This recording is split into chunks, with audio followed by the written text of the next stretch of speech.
Welcome to Weekly Digest, where we highlight the works of ministers of government as they push the administration's development agenda.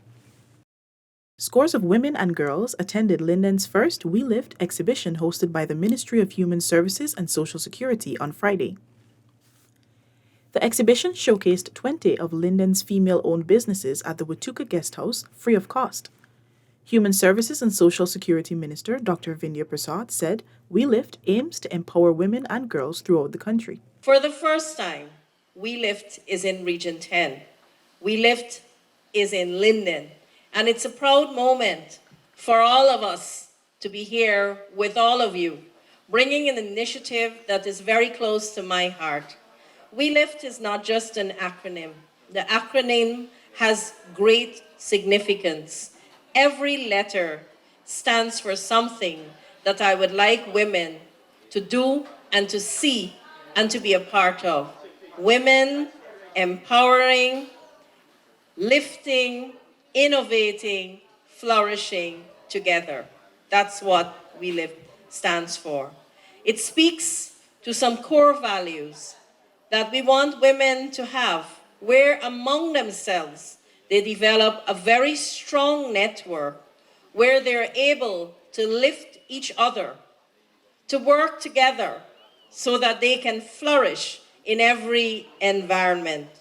By doing that, they become empowered women, and empowered women in any situation and in any environment can be positively contributing to our nation. Additionally, some 97 residents of St. Cuthbert's Mission also on Friday received spectacles through the ministry's Eye Care initiative. The government, through the Ministry of Public Works, awarded 9 contracts to desill drains and construct small roads and footpaths to enhance the community of Victory Valley. The project is a fulfillment of a commitment made by His Excellency Dr. Mohammed Irfan Ali during a recent visit to the community. Public Works Minister Bishop Juan Edgil announced that the contract for the bridge linking Victory Valley to Canvas City has already been awarded. Apart from this $50 million that we'll be spending in the valley, when the president came the same day, we were over in Block 22. Y'all remember that? We were over in Block 22, and the people said to him they want a bridge. They want a bridge that links, Block 22 comes over to which? Canvas City and Block 22. Well, good. We had our people on the ground. We sent them to view the location. We took the measurements. And I'm proud to announce to you that the contract for that bridge has already been awarded and signed. $34 million worth of a concrete bridge, a proper bridge to put in that area. The project aims to create employment for residents, especially youths, and to foster community development by keeping the revenue within the community. Public Works Minister Bishop Juan Edgil says the $106.3 million 4-lane road project from Ogle to Hagsbosch will create new opportunities for development, which will enhance the lives of citizens while improving traffic management and efficiency. The minister was addressing residents at the public stakeholders meeting at Cummings Lodge Secondary on Wednesday. This road, for those of us who live in the area, because of its passage, will open up new lands for development, housing, industrialized businesses, office complexes, and other commercial centers. The project, dubbed Phase 1 East Bank to East Coast Linkage Project, is being undertaken by Ashoka Buildcon Limited. This will stretch 7.7 kilometers. The project has a 2-year construction period. The contract for the road project was signed on June 24, 2022. The road will commence at the junction of the Ogle Access Road and the East Coast Demerara Public Road. The second Human Rights and Sustainable Development panel discussion was on Saturday held at Guyana's inaugural Human Rights Expo at the Arthur Chung Conference Center, Lilienthal. Parliamentary Affairs and Governance Minister Gail Teixeira, who spoke on the panel, touched on the importance of democracy and human rights. Democracy and human rights are the key pillars, the foundation on which we have a chance in the world to survive and to be able to provide for our people and to recognize, when you look at the world, and the UN Secretary General pointed out, the increase in the issues of discrimination based on whether it's nationality, ethnicity, gender, and so on, that we have to work and continually work on creating a more tolerant world. The Human Rights and Sustainable Development Conference examines human rights and sustainability and how the two are connected. In its effort to further commercialize value-added production through agro-processing, the Agriculture Ministry on Saturday commissioned a $37 million state-of-the-art agro-processing facility at Fort Wellington, West Coast, Berbice. Minister of Agriculture Zulfikar Mustafa challenged farmers to fully utilize the facility. This is the first time in the history of Region 5 that we are having a facility like this.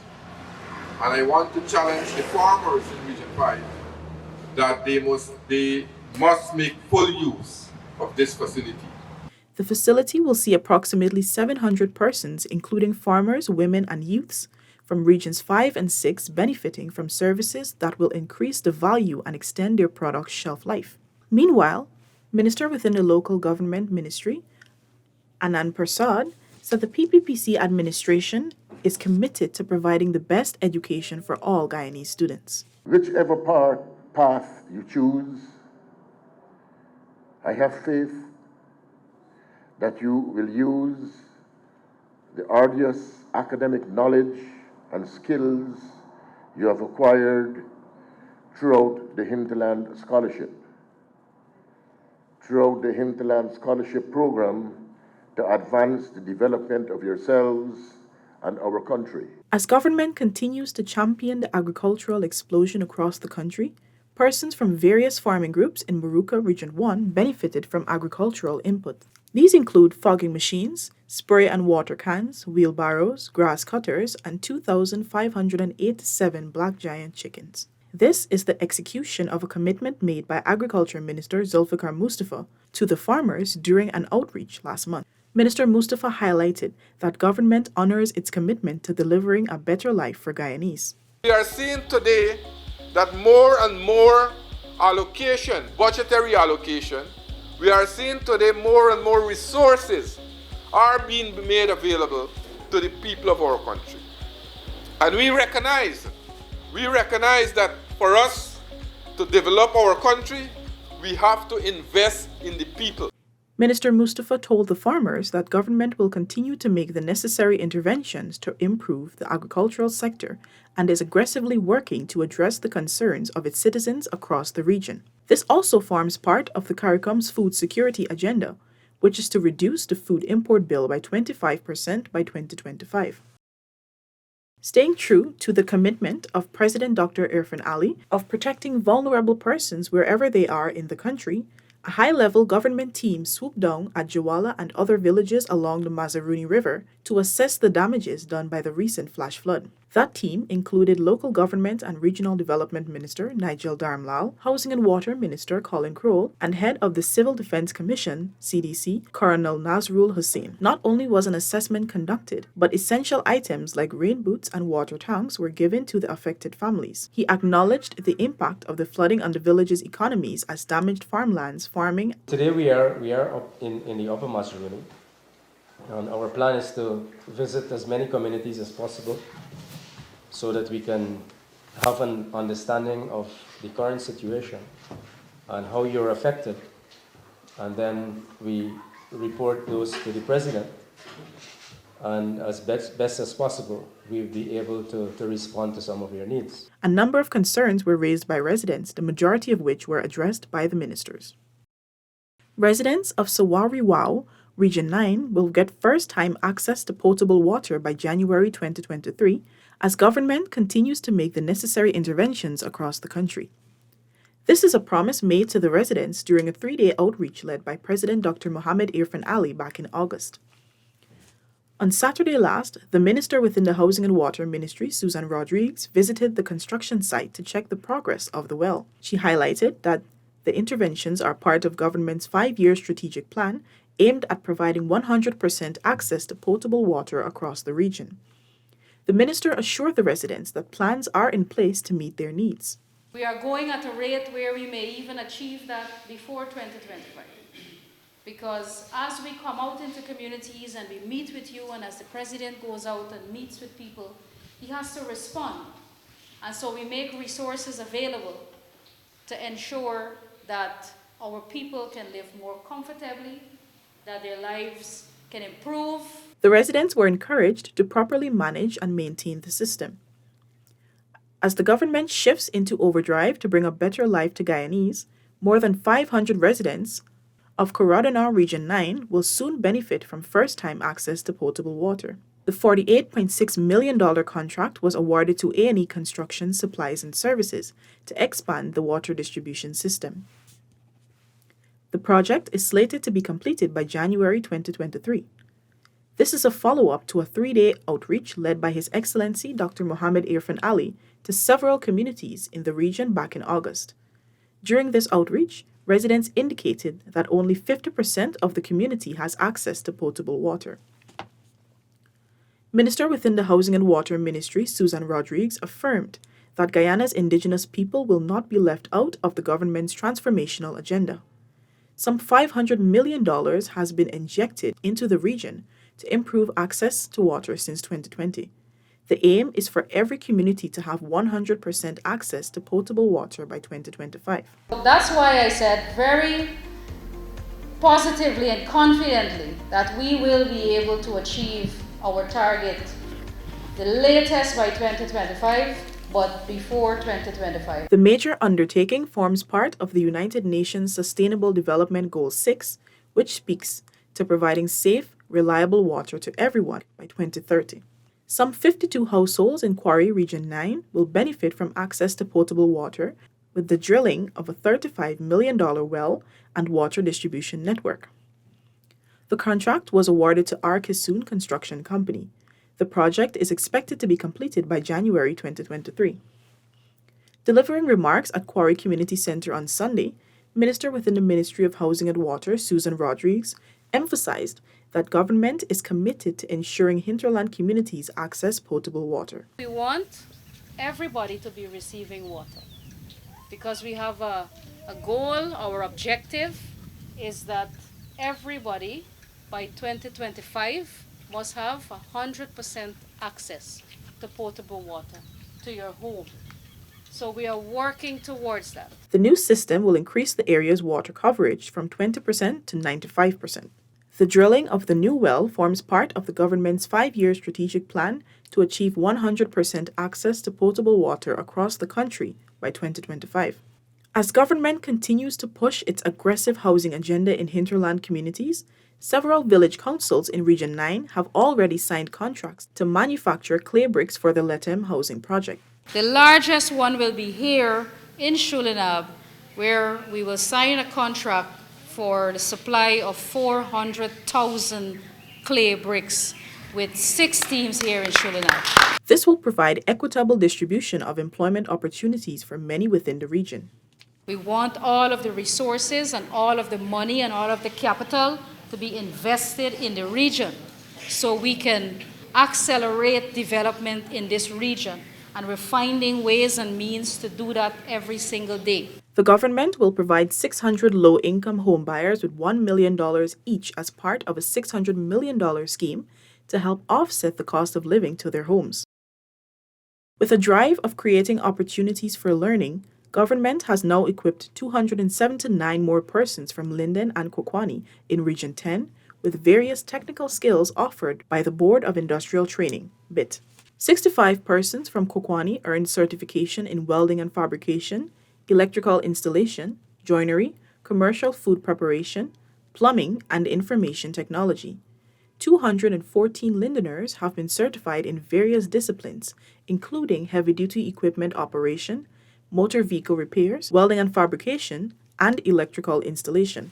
Labor Minister Joseph Hamilton, who was present at their graduation ceremony, is elated that these individuals recognized the importance of acquiring skill sets. He revealed that over $75 million was expended by government to facilitate training for 682 persons in Region 10 for 2022. We have made you employable with a skill. Now, you have to become employed for those who are not employed. You following me? We have made you, Pastor Blair and all the other people, they have made you employable. You have a skill. You now have to get up and get, as they say. It's no more sit down and cry. We have to be prepared. Some 62 residents of Anai Region 9 are now certified in the area of garment construction following the Community Service Officers, CSOs, graduation on Saturday. Amerindian Affairs Minister Pauline Sukai highlighted that the aim of the CSO program is to engage and extend opportunities to young people so that they are able to make meaningful contributions to their communities. There are many opportunities that abound in our country, both skill and academic. But there is still that section or portion of our population who needs support to really experience the kind of exposure but cannot afford it. And so under the CSO program, which falls under the Youth Entrepreneurial Apprenticeship Program, we are making it possible. The CSO program is a representation of the government's commitment to creating employment opportunities in hinterland communities. We represent the PPP civic government, who now holds the reins of power and has the responsibility for ensuring that opportunities are made accessible for those who cannot pay for it, neither cannot afford it. It is an experience we want to provide to the young people who are vulnerable in various villages in the hinterland regions. The YEEP program, which was reinstated in 2020, is indicative of the government's unwavering support for youths of indigenous communities. In another passionate demonstration of the PPPC government's dedication to fostering development in hinterland communities, the Ministry of Amerindian Affairs on Sunday handed over a tractor in Region 8 to be used by the residents of Bryan Sucre Junction and Bamboo Banding. The tractor will prove useful for agriculture and tourism as well as for village infrastructure. Amerindian Affairs Minister Pauline Sukai noted that the government is prepared to respond to the needs of all communities. Our government continues to work for the people, and what we see happening here today is just an extension of that work for Guyana. Our president is very passionate about building a One Guyana. He's very passionate about our people benefiting from the resources that we have in our country. He's also very passionate about ensuring the vulnerable communities, their concerns are addressed. A sum of $44.2 million was allocated in the 2022 budget to advance the tractor distribution initiative and benefit 71 hinterland communities. The initiative is intended to promote food sustainability and agriculture. Minister Sukai handed over a boat and engine to the residents of Moose Landing. Additionally, as part of the launch of the Madia Youth Initiative Transportation Service, the Amerindian Affairs Minister handed over a bus to the Community Service Officers of Madia. She said this is in keeping with the government's manifesto promises. We are going to address opportunities, whether it's in education, entrepreneurship, small business, development of skills. Our small development, small villages are not going to be left behind. We are going to ensure that they too form part and parcel of the benefits from the resources of this country. The minister's outreach to the region also featured a series of gift distribution activities to the children of the various communities of Campbelltown, El Paso, Madia, Mycobee, Princeville, and Mousy Landing. As part of government's drive to create employment opportunities, 200 youths from Madia Township are set to be gainfully employed under the government's part-time job initiative. Amerindian Affairs Minister Pauline Sukai made the disclosure during a recent interview on Radio Madia. I would want to make an appeal to the young people, to the unemployed, that this is an opportunity that will be open to you. We have on the ground been encouraging those unemployed residents to consider taking up the opportunity. Minister Sukai said application forms can be uplifted at the Madia Community Service Officer's office. When we have a full complement, I believe we will be having a launch of it. Successful applicants will be attached to government agencies within the region and will work for 10 days per month with a salary of $40,000. The part-time job initiative was conceptualized by Vice President Dr. Bharat Jagdeo in an effort to provide economic relief to citizens. Hinterland students who completed their secondary, technical, and tertiary education under the government's Hinterland Scholarship Program have graduated and can now pursue their dreams. Students received their certificates and medals for outstanding performances on Wednesday. CSEC students recorded an 88% pass rate, while CAPE students recorded a 94.7% pass rate. $2 million was invested in the CSEC and CAPE examinations for 2022. Our ministry is very thankful and pleased that you've stayed the course, that you've made us proud, you've made your parents proud, you made your community proud. I know that it is always never easy to spend 5 years away from home. We will seek to ensure that all the batches that come after you will see incremental changes and improvement in our program. The minister also implored the younger generation to aim for a higher pass rate and reiterated the government's commitment to providing quality education for all. The salary increases for healthcare workers nationwide form part of the PPPC government's rectification of the age-old remuneration anomalies. President Dr. Mohammed Irfan Ali on Monday evening announced several adjustments to salaries payable to specified positions within the health sector. There is as much as 74% increase for some categories of employees. This is in addition to the 8% across-the-board increase already announced. During a televised program Monday evening, Senior Minister in the Office of the President with responsibility for finance, Dr. Ashni Singh, pointed out that the undertaking will ensure certain specialized categories of jobs remain attractive to talented Guyanese. Because the public healthcare system has, of course, hundreds of very talented and very dedicated doctors, hundreds and hundreds of very talented and dedicated nurses, dozens of very talented pharmacists, pharmacy assistants, etc., technicians, etc. We want to make sure that we continue to be able to attract good quality input, and we want to make sure that in terms of, in terms of the talent pool, we want to be able to attract people with good qualifications. He explained that within the Georgetown Public Hospital Corporation, there is a system where young doctors are recognized and paid for their years of service. We're fixing that anomaly now.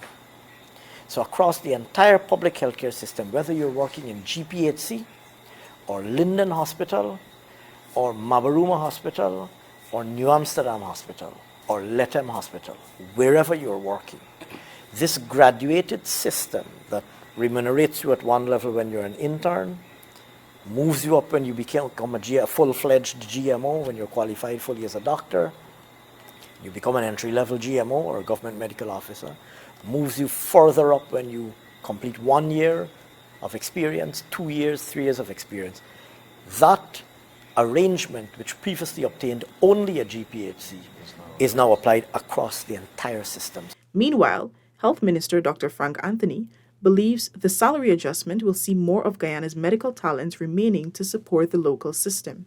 The environment here to practice medicine is changing drastically. Also, the types of training that we've been offering would allow people to want to be here, to be proud to be here. And with this increase in salaries, certainly we are going to become more competitive in terms of retaining persons in the system. and being able to offer a better quality of care. The adjustments will see more than $1.5 billion of disposable income going into the pocket of public healthcare professionals annually. This brings us to the end of this edition of Weekly Digest. For these and other government-related stories, do log on to our website, dpi.gov.gy, and our social media platforms as well. Goodbye.